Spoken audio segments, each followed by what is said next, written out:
everybody, it's Amanda. I'm in my car. I'm defrosting all my windows. It is icy, chilly. We had a lot of freezing fog last night. We have freezing fog this morning. Jordan and I are going to the city. We have some things we have to do. I have an appointment to go to. He has an appointment to go to. We're going to do some gig working. And then we're also going to meet up with some family members of his so that way he can get in touch with them as well because it's the holiday season. We have a lot of really good news to share with you guys because it has been a couple days and I kind of wanted to wait to see what I heard today regarding the weatherization program and the job situation. So, Jordan got on the phone this morning. He did talk to the district manager of the particular location that he is trying to get hours at. He has passed the background check. He's done all the paperwork. He's called, he's went in, he's done all the things. So he's still waiting to see what they're going to do with the schedule. I found out really great news with the weatherization program that I just couldn't wait to tell you guys. So they have approved us, I think, at least for the heating system. I'm not 100% sure on that, but he said that he thought that by probably mid-January or February we would have that installed. It could be sooner because technically we don't really have a heating system in our house. Our heating system is an original 1966, so it is it's outdated. It does not work. The duct system, half of it is missing. He was actually not surprised about that because of the age and the fact that it's 2024. That duct system is almost 60 years old, right? So that is good news. So we should hopefully have a heating system in here sometime soon. As far as some of the other stuff, it is probably going to have to wait until spring because we have freezing fog. We have tons and tons of like frost and a lot of icky weather coming. I drove somebody on Uber all the way to the middle of nowhere the other day and there was snow out there. I was like, that's a bad sign. That means the snow is coming and I'm not ready for it. I'm not.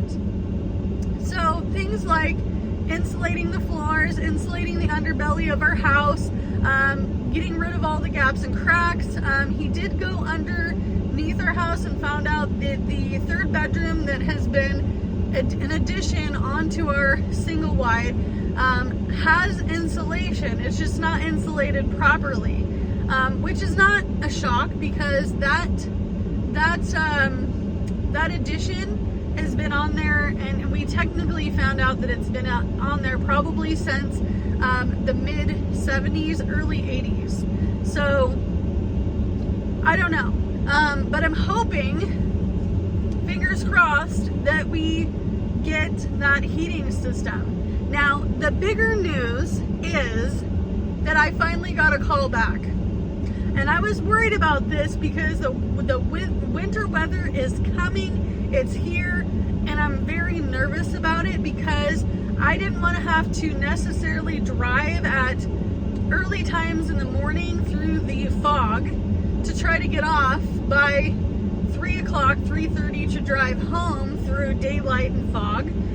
Because we drove through the fog last night. Let me tell you, that was scary. The fog is so thick, you can't even tell who's coming and going. So, I got a call back from the job that I applied for, that I did the background check for, that I did all the paperwork for, that I went in on the day that I was supposed to start. And she finally called me and said, hey, how about we start you on whatever day that you feel is going to be convenient for you. So I'm not going to start right away.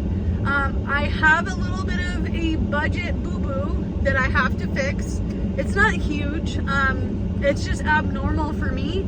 If you watch my budgeting stuff from the last 2 years, you know I usually have my space rent that's due by the 10th by the previous month. So typically by the 30th of November, I should have had my space rent for December already, because I usually do it a month in advance.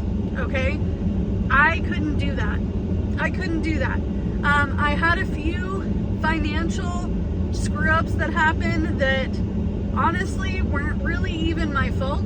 I did have a mess up with times on the food banks, so I had to buy food.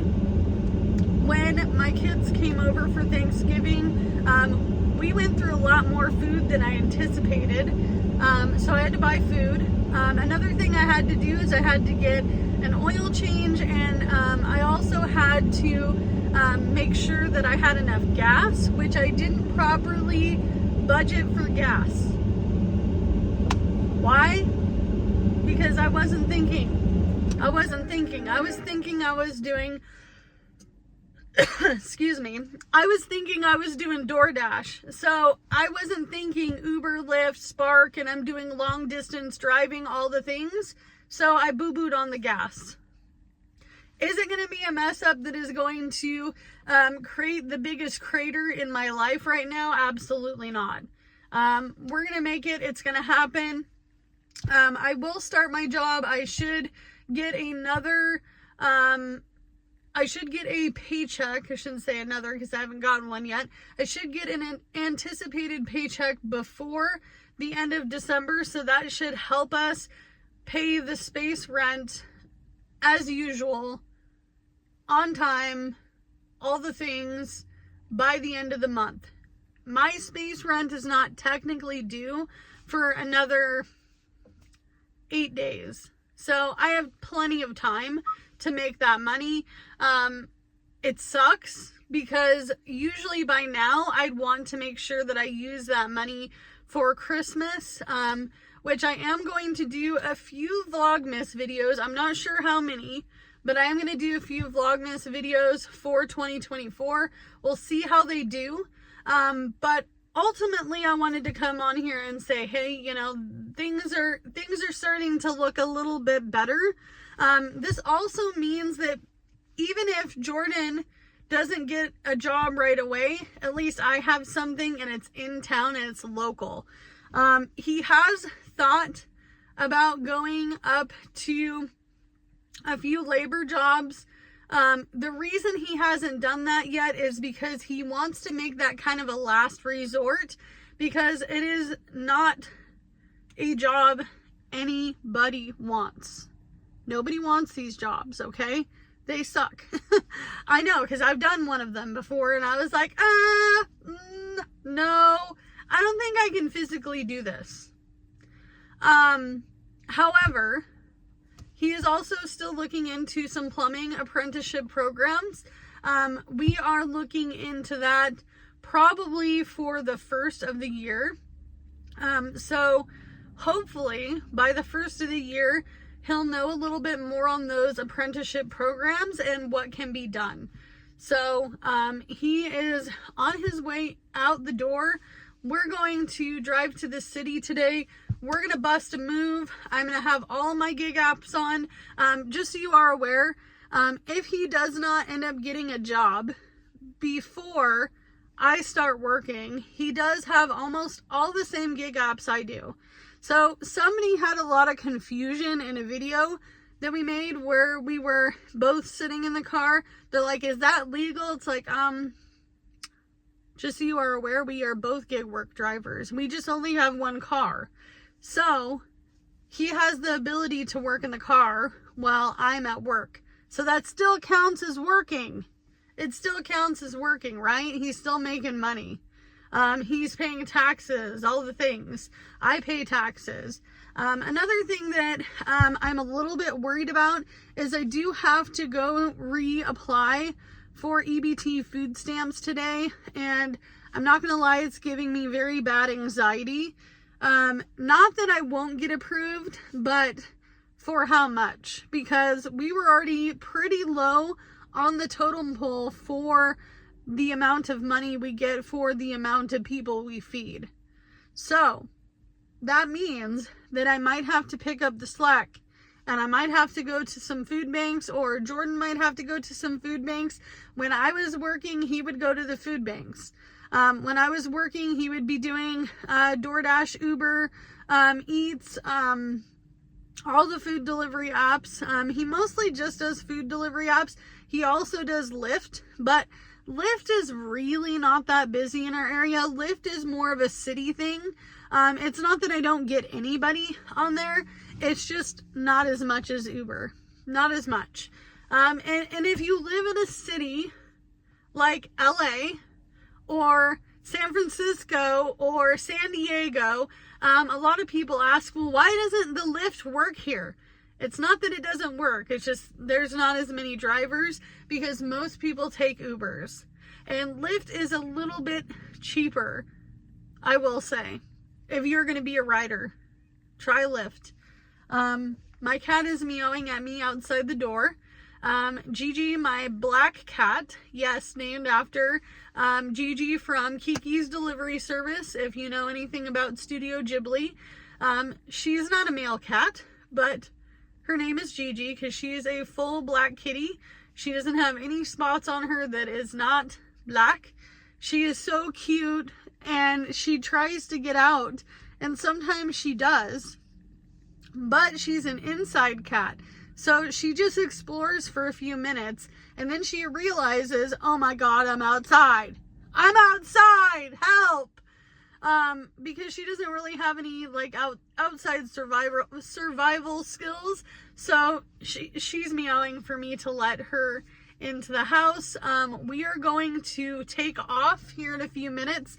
I will show you sometime during the week some clips of the fog, because it is crazy, you guys. The fog is so thick. Like, I'm sure you can kind of see it out the windows a little bit, but the fog is thick. The fog is thick. We've got frosty weather. We know snow is coming. I drove a couple out to the middle of nowhere, you guys, and it had snow out there. I had to turn my four-wheel drive interlock on. I was like, holy cow, this is the first time this year that I've had to do this. But I'm not surprised, because January, February is gonna be rough. But now that I know that I'm stationary and I'm gonna be working at a local store, meaning that if I had to walk, I could make it there. Would I want to walk in the snow? Heck no, I would not want to walk in the snow. I don't want to eat it on the ice. That sounds like a bad idea. So do what you can with what you got, because it's all you have to work with. I am going to get going. I'm also going to call the weatherization program one more time this week to see what they're going to do about our heating system. Bye, guys.